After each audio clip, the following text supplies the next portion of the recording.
ҳамдӯрон азиз, салому алайкум. 19 сентябри соли 2025 қарор дорем дар шаҳри Истаравшан, Хоҷагӣ Деҳқони Усмон. Хоҷагӣ Деҳқони Усмон. Ана акам Усмон ҳамин кас, Хоҷагӣ Деҳқони ҳамин кас. Салому алайкум ака. Акаҷон шумо салому алайкум. Ин кадом қишлоқ деҳа кадом? Ругунд. Ругунҷон. Бардоред. ҳамин дар интернет мебинем ки эрониё, ироқиё, арабо нишон метан ҳам хел ангурошона бардошта о ино бинед таъриф мекунанд. Ин кишмиша бинед. Ина бинед мо охир Истаравшано авая зуран. Ина бинед ин ток рӯи замин ба хоб.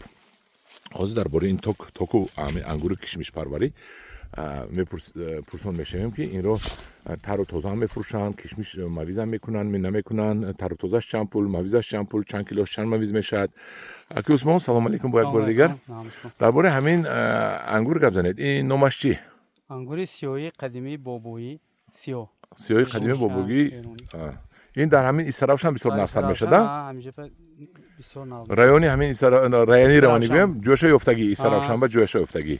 Қаннокаш бисёр баланд ҳозир ширин пухта расидагӣ. Ин мавиз бам кандосим, фурӯш бам кандосим. Мавиз бам кандосидед, фурӯш бам. Фурӯш ба чанд пул рафтодааст? Фурӯш ба ҳозир мана харидоро гирфтост аз ҷош 6 сомонӣ. 6 сомон. 7 сомонӣ гирфтост. Ин 1 кило ангураш чанд кило хушк мешавад? ин 4 кило ангураш ҳисоби миёна ки 1 кило мавиз мешавад. 1 кило. Мавизаш чанд пули мешавад? ин мавизаш акун аз ҳамин 30 сомон сар карда ёснаш то 40 сомон 50 сомон. ин кадом вақте ки арзониш ба 30 сомону 40-50 сомон қиматиш ба мешавад. нақш шавад агар ма ин уже ширанокиш баланд шудагӣ, бинед то мавиз шудагӣ нисбат. ин аз 4 килош не аз 3.5 кило 3 килош ҳам 1 кил мавизи тоза метавад. Чунки ширинокиш баланд, қаннокиш. инқадар ангури бомазза, инқадар ангури дар ҷаҳон ин хел ангур кам. ин ангур дар ҳақиқат ангур будагӣ. ангури бобогии худамон. ина акун шумо рӯи замин ба хоба кани як сартиеда ана инҷаша бинед, анҷа бардоредда. ин мана бинед наметовада. вақте ки мебардоред такаш ба ангур замин ба хоба. вай бинед. Вай бинед. ана бардоред, ана минашам бардоред, ана минашам бардоредам хел ҳа. ина бинед. рӯи замин наметобад. ҳамеш таги барг ба хоб. ина ризқи насиби мо будааст. ина дошта истед ҷураҷон. ана ҳамин хел. ана ку гӯед ки ина зимистон шумо гӯр мекунед таги хок ба ина зимистон гӯр мекунем таги хок ба. хокаш як ҷо мегиред. аввал мани ҷӯшаку ин ҷӯш ба қулӯқ мекунем. қулӯқ мекунем зои ин раваш кати ҷои хобаш кати хобонда қулӯқ аввал монда. баъд аз он хок мекушем. хока ҳамҷа мегиред. ҳаме пушта мегӯем, ҳамин пуштаи худаш хок мекунем. ҷо кушода мешавад тӯб кунан агар. меҷа тӯб кунем ҷо кушода калан кати гулон. шумо инам ҷамъ мекунед, ҷояш кушода мешавад, хок ҷои хок тайёр мешавад. қулӯқҳои боло мебурем, инҷа уже вайда обработки мисол порудиба тайёр мешавад. оби замистония ҳамин порию озуқовориша дода моҳи декабр ба ме ноябр сар карда уже оба додан дагор қавсоба мекунем ам моҳи ноябр. оба пур мекунед ҳамин ҷоя. зимистон чақа пур об хӯрад ҳаминқадр беҳтар де, ам пур кара об метавад. пору куҷо мебитед? пору таги ҷӯба. баъди ҳаминои баъди ҳам қулӯқи мекунем. пору ба ҷо мешавад, сони пори пур кара азига бо гӯр мекунам пория. ҳамин таги замин ба пору мерад. нав беҳтарини коркардин.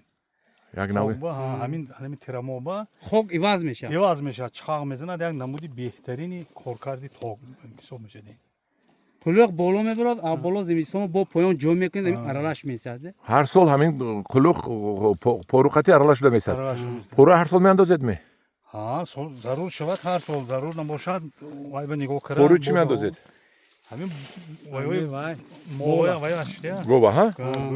свежа сӯхтагиша? сӯхтагиш беҳтар. сӯхтагиш беҳтару набошад свежа мешад. свежа мерезим доруҳо. амафосу вая метед ме ягонта? нитрамафос метем. чанд қадар? як бардоред бо. чанд қадар нитрамафос метед? яктараш бо. донаш бадан пеши. бехаш бех якташ ба чанд қадар метед? яктараш ба 5-6 метем. 300 кило як гектараш ба. як гектар ба чанд дарах аст тахминан? هر درخت یک گکتر به 100 تا 150 تا 150 تا چند کیلو انگور میتیاد یک هکتارش سال نقص شده که این سال از سال گذشته دیده حاصل نوکیش قریب که برابری کم انداخت. سال گذشته تازه بسیار انگخته بود.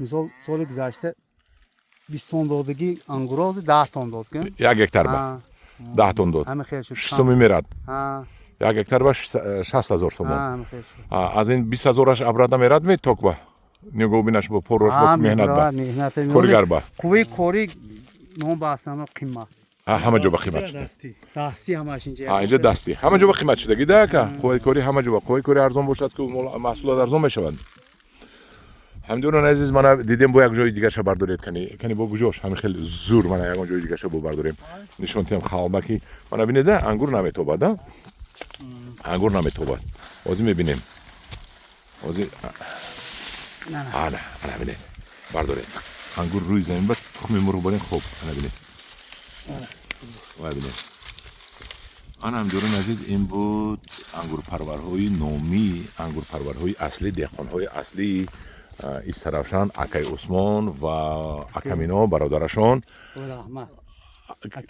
اکای رحمت حاضر میرویم باز نوار میگیریم فروش بودگیشه حاضر میریم فروش با میبینیم و بعد مویزتون رو میبینیم کن رفتیم فروش رو نگاه کنیم من هم اومدیم جوی انگور برای فروش تیار کردن من انگور رو برای فروش تیار کرده استودین مونده نباشه دخترکا انا توزه کردین کنی یشکی که علاقه برای فروش تیار شد کدامش یک تشک شد کنی اینه گرفته اینجا مونده توزه میکنن از پوسیدگی و مویز شدگی سلام علیکم دخون با اون نقصم شما او را که توزه کرد می فروش با برکت خدا یک تشک شویم کنی بینیم کدام سورتشه چهل کردشتین